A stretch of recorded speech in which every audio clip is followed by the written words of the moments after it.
શ્રી વ્યાસ મુનિ જન્મેજયના પ્રશ્નથી જગદંબાનો મહિમા વધુ સંભળાવે છે. હે રાજા, પૂર્વે કૌશલ દેશમાં પુષ્પનો દીકરો ધ્રુવ સંધિ નામે મહાતેજસ્વી અને સૂર્યવંશી મોટો રાજા હતો. તે ધર્માત્મા, પ્રતિજ્ઞા પાળનાર, વર્ણ તથા આશ્રમોનું હિત કરવામાં તત્પર અને પવિત્ર નિયમવાળો અયોધ્યા નગરીમાં રાજ્ય કરતો હતો.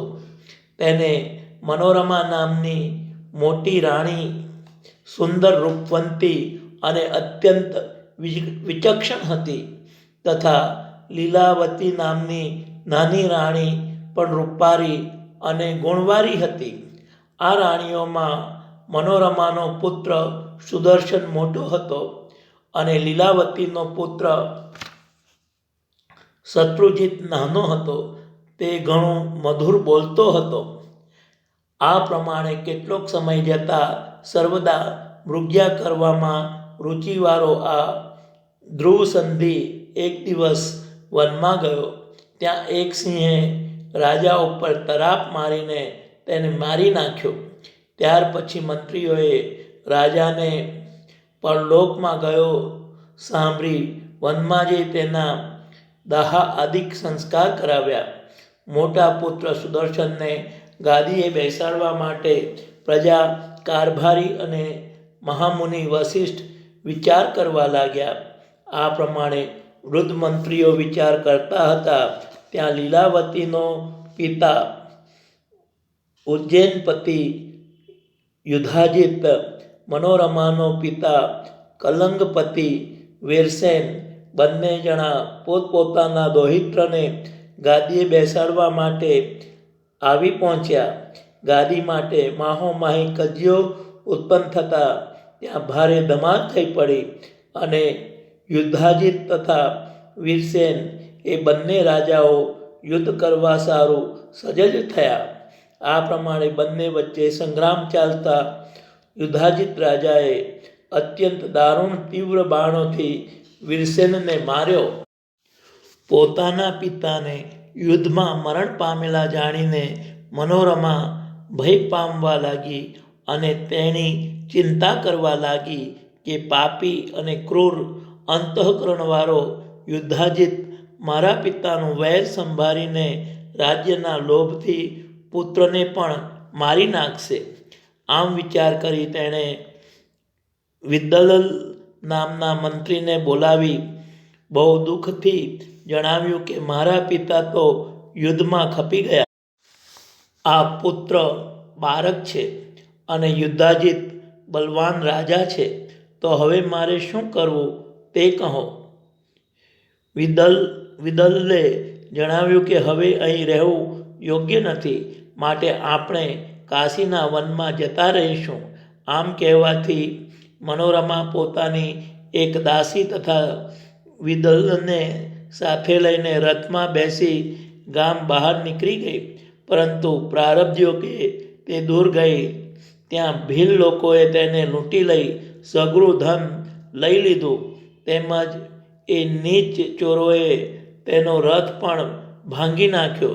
જેને કદાપી ચાલવાનો સમય આવ્યો નહોતો તે સુંદર વસ્ત્રોવાળી એ મનોરમા રોતી રોતી પોતાના પુત્રને લઈને દાસીનો હાથ ઝાલીને ગંગાજીના કાંઠા પર ગઈ. ભય પામેલી મનોરમા તુરત તો ભારદ્વાજ નામના મુનિના આશ્રમમાં ગઈ અને ત્યાં મુનિને જોતા તે નિર્ભય બની. મુનિએ તેનો યોગ્ય સત્કાર કરીને જરપાન કરાવી શાંત પાડી અને પછી પૂછ્યું કે હે દેવી, તું કોણ છે અને કોની સ્ત્રી છે અને કષ્ટ ભોગવીને તું અહીં કેમ આવી છું તે સાચું બોલજે.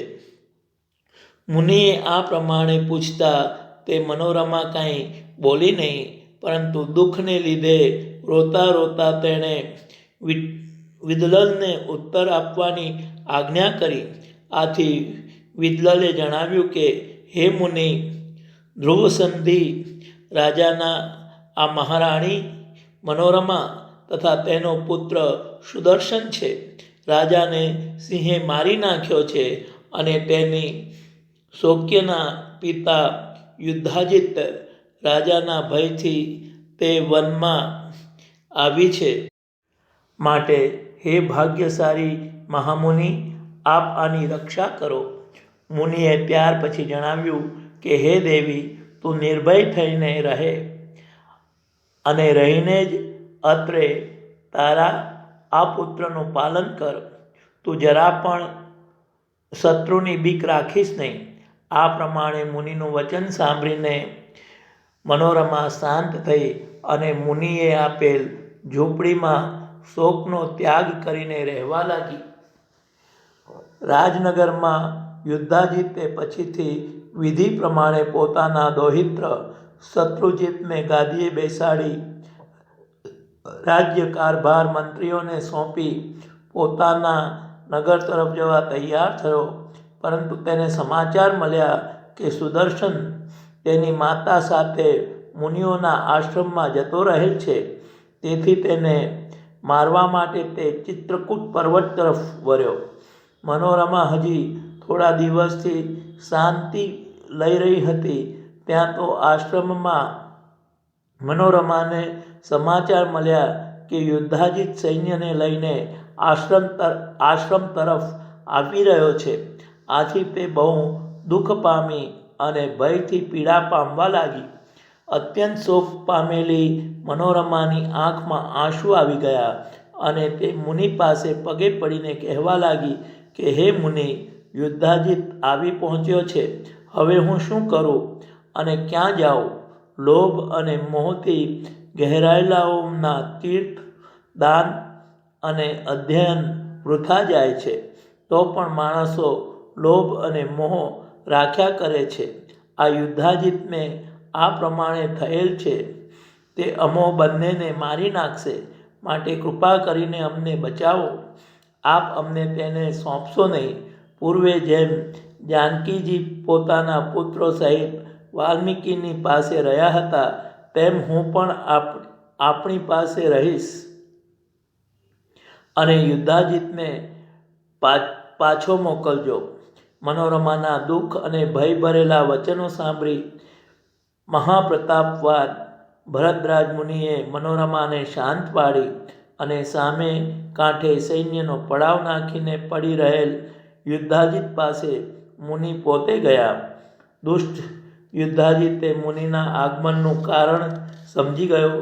છતાં તેણે પૂછ્યું કે હે મુનિ, આપે શા માટે તસ્દી લઈને અત્રે આવવું પડ્યું છે? રાજાના મર્મ વચનો સાંભળી મુનિએ અતિ દૃઢતાથી દર્શાવ્યું કે હે રાજા, તમે મારા આશ્રમમાંથી મનોરમા તથા સુદર્શનને લેવા આવ્યા છો, પરંતુ તે તમારી સાથે આવશે નહીં. માટે તમે તમારા નગરમાં પાછા જાઓ. મુનિના મક્કમતા જાણ્યા છતાં યુદ્ધાજીતે પોતાના બળનો ગર્વ કરીને કહ્યું કે હે મુનિ, તમે હઠ કરવી મૂકી દો.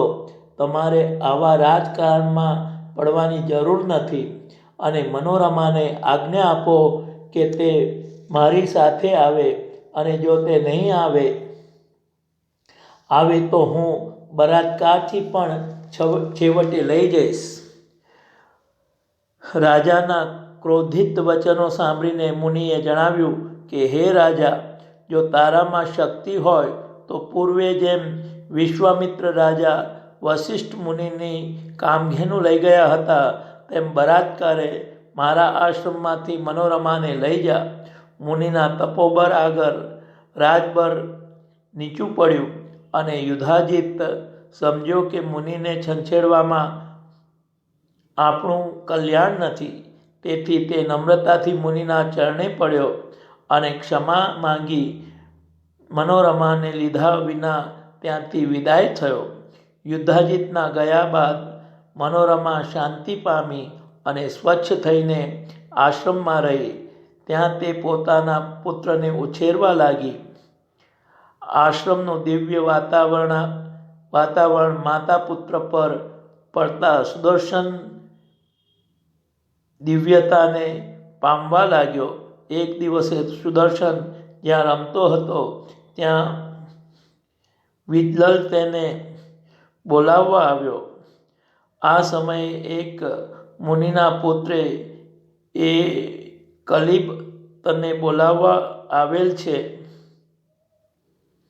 મુનિપુત્ર જે કલિબ બોલ્યો તેમાંથી કલી એ એક અક્ષર શ્રુત રીતે સુદર્શનના સાંભળવામાં આવતા તે એ અનુસ્વાર વગરના અક્ષરનું જ વારંવાર ઉચ્ચારણ કરવા લાગ્યો. મુનિપુત્રે સુદર્શનને તો મસ્કરીમાં જ કલિબ એટલે નપુંસકની સંજ્ઞાથી જ એટલે કે જેના પિતાનું ઠેકાણું નથી સંબોધ્યો હતો, પરંતુ દેવયોગ નવો અક્ષર ધારીને જ તે કામરાજ બીજને તે બાળકે ગ્રહણ કરી લીધું અને ત્યાર પછી તે નિરંતર જપ કરવા લાગ્યો.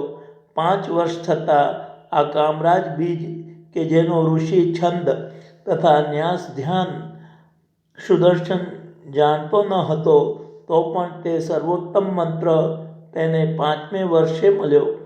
તે રાજકુમારને 11મું વર્ષ બેસતા મુનિએ તેને જનોઈ દીધું અને વેદ તથા અંગ સહિત ધનુર્વેદ તથા નીતિશાસ્ત્રનો પણ વિધિથી ભણાવ્યા. શ્રી જગદંબાના મંત્રની શક્તિથી તેને તુરંત સઘળી વિદ્યાનો અભ્યાસ પણ થઈ ગયો. આ સુદર્શનને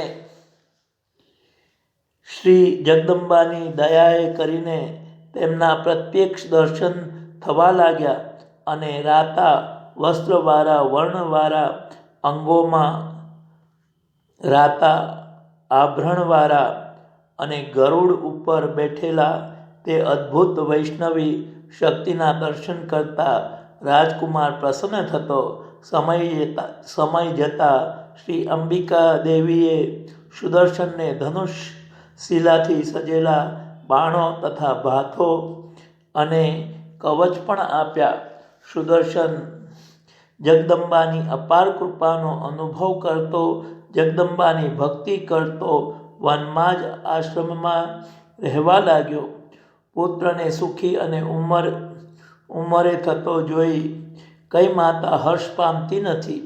આ પ્રમાણે મનોરમા આનંદ પામવા લાગી. સુદર્શનની કામદેવ સરખી ક્રાંતિ, સર્વલક્ષણ સંપન્નતા અને શૂરવીરતાની કીર્તિ ચારેય બાજુ પ્રસરવા લાગી. આવા જ સમયે દિવ્ય અને શુભ લક્ષણવાળી કાશી નરેશની કુંવરી શશિકલાને કાને સુદર્શનની વાત આવી પડી. શશિકલાએ ઉંમરલાયક થઈ હતી અને તેનો પિતા તેના લગ્નના વિચારમાં જ હતો, પરંતુ શશિકલાથી જગદંબાની પૂર્ણ ઉપાસક હતી, જેથી પોતાના માટેનો પતિ શ્રી જગદંબા જ બનાવશે એ દૃઢ નિશ્ચયે તે શાંત બેસી રહી હતી. એક રાત્રિએ તેની મનોકામના પૂર્ણ થવાના શુભચિહ્નરૂપી શ્રી જગદંબાએ તેને સ્વપ્નમાં દર્શન આપીને ધીરજ આપતા કહ્યું કે હે પુત્રી, ભરદ્વાજ મુનિના આશ્રમમાં જે સુદર્શન છે તે મારો પરમ ભક્ત છે, માટે તું તેને વરજે.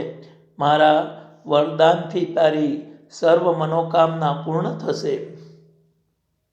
શશિકલા પિતા સુબાહુએ પોતાની પુત્રીના લગ્ન માટે સ્વયંવરનો આરંભ કર્યો, પરંતુ શશિકલાએ વિવાહના દિવસે પહેલા એક બ્રાહ્મણને પોતાના પિતાના જાણવામાં ન આવે એવી રીતે ભરદ્વાજના આશ્રમમાં સંદેશો મોકલ્યો કે સુદર્શન, મારા પિતાએ સ્વયંવરની તૈયારી કરી છે, પરંતુ હું તો સ્વપ્નમાં થયેલી ભગવતીની આજ્ઞા પ્રમાણે સર્વથા પ્રીતિપૂર્વક ચિત્તથી તમને વરી ચૂકી છું. હું ઝેર ખાઈશ અથવા અગ્નિમાં પડીશ, પરંતુ મારા માતા પિતાની પ્રેરણાથી બીજાને વરીશ નહીં. મન, કર્મ અને વચનથી હું તમને જ વરી ચૂકી છું. આ પ્રમાણે સંદેશો લઈને બ્રાહ્મણે ભરદ્વાજ આશ્રમમાંથી આવીને સુદર્શનને જણાવ્યો અને ત્યાંથી દક્ષિણા તથા સંદેશો પહોંચાડ્યાની નિશાની લઈને તે બ્રાહ્મણ પાછો શશિકલા પાસે આવી ગયો. ત્યાર પછી અહીં આશ્રમમાં સુદર્શને ભરદ્વાજ મુનિની પ્રેરણાથી પરમ આદર સહિત સ્વયંવરમાં જવાનો નિશ્ચય કર્યો.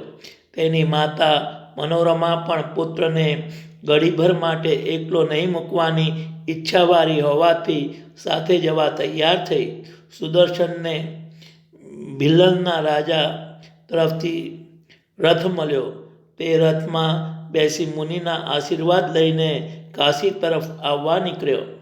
જેના મનમાં દૃઢતા છે કે શ્રી જગદંબા મારું રક્ષણ કરી રહી છે તેવો સુદર્શન મંત્ર જપ કરતો ચાલ્યો જતો હતો. તે સમયે મંત્રના પ્રભાવે જાણે અસંખ્ય સેના તેની પાસે હોય તેવો તેનો દેખાવ થઈ રહ્યો હતો. કાશીમાં આવતા સુબાહુ રાજા શશિકલાના પિતાએ તેનો સત્કાર કર્યો અને ઉતારો તથા સેવકો આપ્યા. સ્વયંવરમાં દેશ દેશના રાજાઓ પોતપોતાના સૈન્ય સાથે આવ્યા હતા. યુદ્ધાજીત પણ પોતાના દૌહિત્ર શત્રુજીતને કન્યા આપવા માટે તેને લઈને આવ્યો હતો. સુદર્શનને જોતા જ બીજા રાજાઓ તેને કહેવા લાગ્યા કે હે સુદર્શન, તું આ રાજાઓના સમાગમમાં એકલો આવ્યો છે તો તને કોણે નિમંત્રણ મોકલ્યું હતું? શૂરવીર અને ઘણા સૈન્યવાળો તારો ભાઈ પણ કન્યા લેવાની ઈચ્છાથી આવ્યો છે અને મહાબાહુ યુદ્ધાજીત તેની સહાયતા કરવા આવ્યો છે. તો તારે પાછા જવું હોય તો પાછો જા અને રહેવું હોય તો રહે. તને સૈન્ય વિનાનો જોઈને વાત કરીએ છીએ, માટે તને અનુકૂળ આવે તેમ કર. રાજાઓને સુદર્શને જણાવ્યું કે હે રાજાઓ, હું અશક્ત કે ગમે તેવો છું, પણ શ્રી જગદંબાની આજ્ઞાથી જ આજે સ્વયંવરમાં આવેલો છું. જગદંબાએ જે ધાર્યું હશે તે થશે, એમાં મારા વિચારવાથી શું વરવાનું છે? આ હું સત્ય કહું છું, માટે આમાં કોઈએ શંકા રાખવી નહીં. જયમાં કે પરાજયમાં મને જરા પણ લાજ નથી. જે લાજ છે તે ભગવતીને જ છે. હું તો સર્વદા તેમને જ સ્વાધીન છું. આ પ્રમાણે સુદર્શનના વચન સાંભળીને સર્વે રાજાઓ સંતુષ્ટ થઈને રહ્યા અને સુદર્શન પણ પોતાના ઉતારામાં જઈને સ્વસ્થતાથી રહ્યો. બીજા દિવસે સુબાહુ રાજાએ સારા સમયમાં સ્વયંવર મંડપમાં સર્વ રાજાઓને બોલાવ્યા અને ત્યાર પછી પોતાની પુત્રી શશિકલાને કહ્યું કે હે પુત્રી, તું ઉઠ અને હાથમાં સુંદર માળા લઈને મંડપની અંદર જા અને રાજાઓની સભાઓમાં મંચો ઉપર સર્વ રાજા બેઠેલા છે તેઓને જોઈને તને જેના ઉપર રુચિ થાય તેને તું વરજે. પિતાનું વચન સાંભળી પુત્રીએ જણાવ્યું કે હે પિતા, હું પ્રથમથી જ સર્વથા સુદર્શનને વરી ચૂકી છું, તો તે વિના બીજા કોઈને જોવાને ઈચ્છતી નથી. તમે જો મારું શુભ ઈચ્છતા હો તો સારા દિવસમાં વિધિ કરીને સુદર્શનને મારું કન્યાદાન આપો. પુત્રની યોગ્ય વાત સાંભળી સુબાહુ રાજા તુરંત ચિંતાથી ઘેરાયો કે હવે મારે શું કરવું? જો સઘળા રાજાઓને કહું કે હમણાં મારી દીકરી આવતી નથી તો પણ એ દુષ્ટ બુદ્ધિવાળાઓ કોપ કરીને મને મારી નાખશે.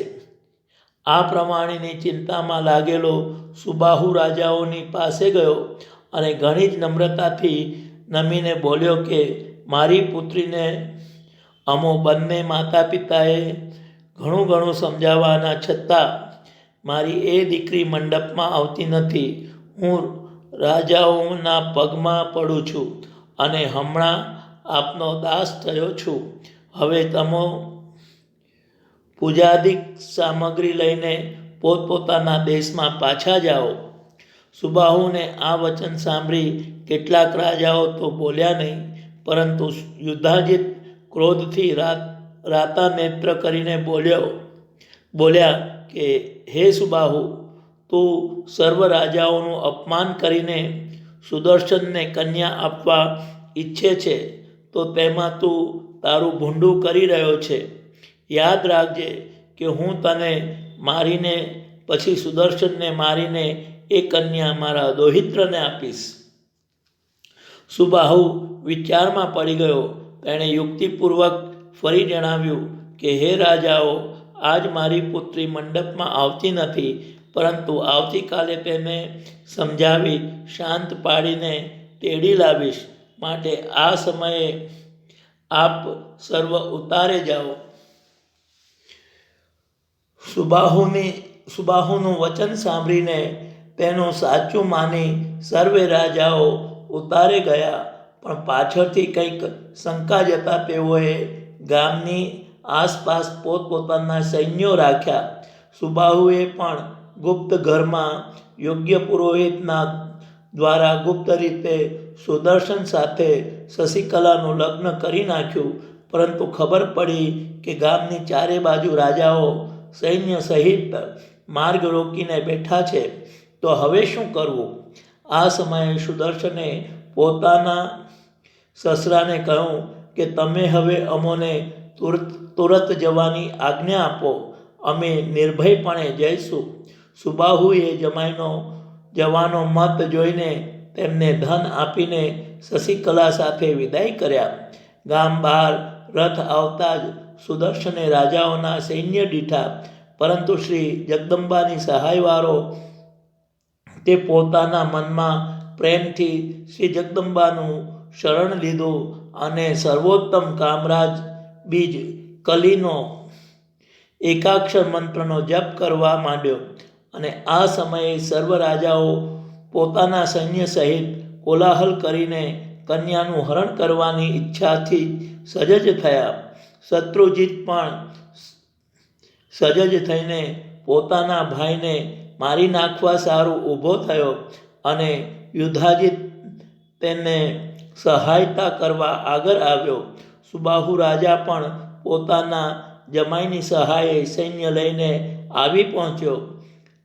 અહીં રૂવાડા ઊભા કરે એવો દારૂણ સંગ્રામ ચાલતા ભક્ત રક્ષક ભગવતી જગદંબા સુદર્શનને સહાય કરવા માટે તુરત જ પ્રગટ થયા. એ જગદંબા સિંહ ઉપર બેઠેલા હતા, અનેક આયુધો ધારણ કરેલા હતા, ઉત્તમ આભરણોથી શણગારાયેલા હતા, દિવ્ય વસ્ત્રો પહેર્યા હતા અને મંદિરના પુષ્પોની માળાઓ કંઠમાં ધરી હતી. એ અત્યંત રમણીય જગદંબાને જોઈને રાજાઓ વિસ્મય પામ્યા અને આ સ્ત્રી કોણ હશે તેમ તર્ક કરવા લાગ્યા. ત્યારે સુદર્શન અને સુબાહુ તો આ જગદંબાને જોઈને દર્શનથી રાજી થઈને તેમને ચરણે પડ્યા. આ બાજુ યુદ્ધાજીતે યુદ્ધ શરૂ કર્યું. સુદર્શનના રથ પર બાણો ફેંકવા માંડ્યા. ત્યાં તો સુદર્શન ક્ષણ માત્રમાં એ આવતા બાણોને કાપી નાખતો. એ પ્રમાણે યુદ્ધ ચાલતા દુર્ગાદેવી શ્રી ચંડિકાને બહુ કોપ ચડ્યો અને પોતે જ યુદ્ધાજીત ઉપર બાણો મૂકવા લાગ્યા. તે સમયે અનેક રૂપ અને અનેક શસ્ત્રો ધરીને પ્રાપ્ત થયેલા શ્રી જગદંબાએ ભારે સંગ્રામ કર્યો અને શત્રુજીત તથા યુદ્ધાજીતનો નાશ કર્યો. બંને જણા રથમાંથી પડ્યા. તે સમયે જગદંબાનો જય જય થઈ રહ્યો. આ પછી રાજી થયેલા સુદર્શને શ્રી જગદંબાની પાસે જઈને પરમ ભક્તિથી સ્તુતિ કરી કે હે માં, હું કે જે ભક્તિથી રહિત છું, તો પણ તમે મારી રક્ષા કરી છે, તે તમારી કૃપાનું હું શું વર્ણન કરું. સુદર્શનની વિનંતી સાંભળીને માતાજીએ તેને આજ્ઞા કરી કે હે ભાગ્યશાળી, તું હવે અયોધ્યા જા અને કુળને યોગ્ય રાજ્ય કર. તારી મારા પ્રત્યેની ભક્તિએ કરીને હું તારા રાજ્યમાં સ્થિર થઈશ અને કલ્યાણ કરીશ.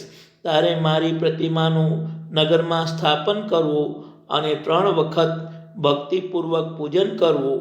વર્ષમાં 4 નવરાત્રિ ચૈત્ર, આસો, અષાઢ અને માઘમાં મહોત્સવ કરવો અને વિશેષ પૂજા કરવી.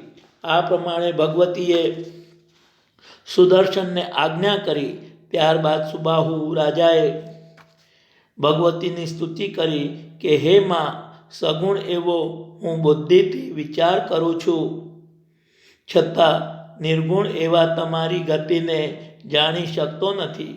હે વિશ્વની માતા, ભક્તોની પીડાનો નાશ કરનારા પરમ ભક્તિ સ્વરૂપ એવા તમારી હું શું સ્તુતિ કરું.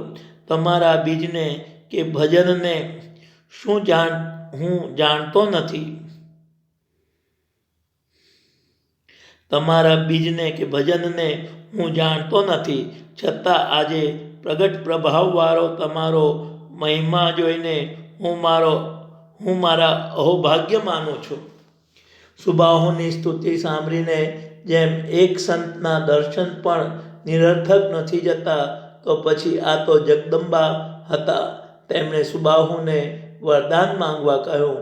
ત્યારે સુબાહુએ કહ્યું કે હે માતા, 3 લોકના રાજ્યની પ્રાપ્તિ કરતાંય અધિક આપનું દર્શન મને મળ્યું છે. પછી હું શું માંગું?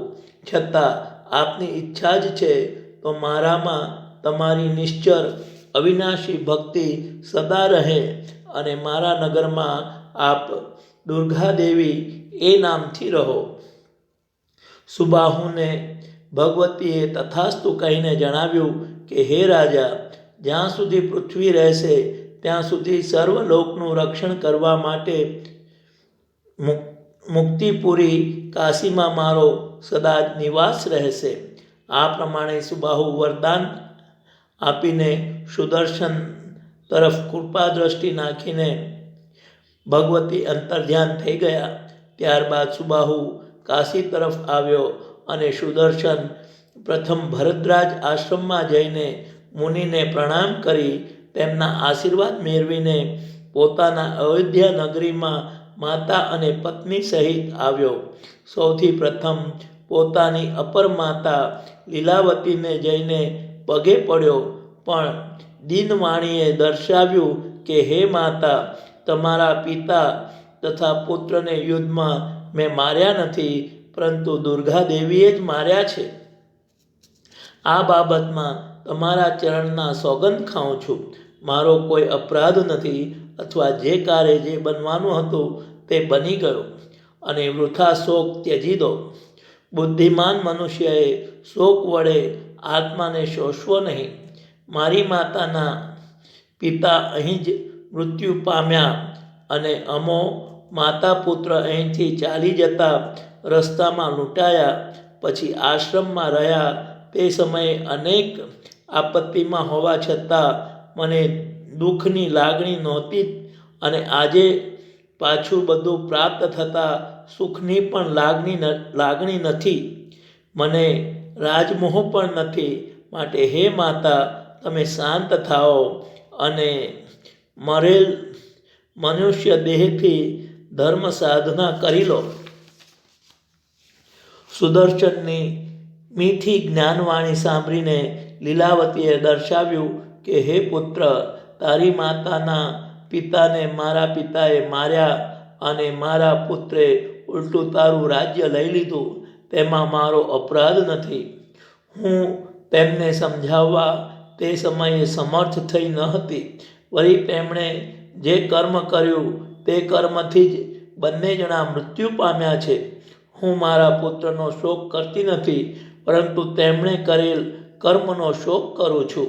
તમે મારા પુત્ર છો અને મનોરમા મારી બહેન છે. શ્રી ભગવતીની કૃપાથી તમે આ રાજ્ય મેળવ્યું છે. માટે રાજ્ય કરી પ્રજાનું પાલન કરો. માતાનું કથન સાંભળી સુદર્શન પછી પોતાની માતા મનોરમા પાસે જઈ તેમની આજ્ઞાને આશીર્વાદ લઈને રાજસિંહાસન પર બેઠો. ત્યાર પછી તેણે સુંદર વિશાળ મંદિર બનાવરાવ્યું અને પછી શુભ મુહૂર્તે મોટા મહોત્સવથી વેદ બ્રાહ્મણો દ્વારા જગદંબાની પ્રતિમાની પ્રતિષ્ઠા કરી. શ્રી જગદંબાની કૃપાથી પછી ગામોગામ દેવીના મંદિરો સર્વ રાજાઓએ પણ કર્યા. આ સુદર્શન અને શ્રી અંબિકા દેવી કૌશલ દેશમાં પ્રખ્યાત થતા તથા કાશીમાં દુર્ગાદેવી પ્રખ્યાત થયા. તે સમયે આખા ભરતખંડમાં સર્વવર્ણના લોકોમાં ભવાની દેવીનું ભજન થતું હતું. સર્વ લોકો શક્તિની ભક્તિમાં આસક્ત થઈ માનપાત્ર થયા હતા અને પ્રત્યેક નવરાત્રમાં સર્વ લોકો ભક્તિપરાયણ થઈને ભગવતીનું પૂજન હવન વિધિથી કરતા હતા.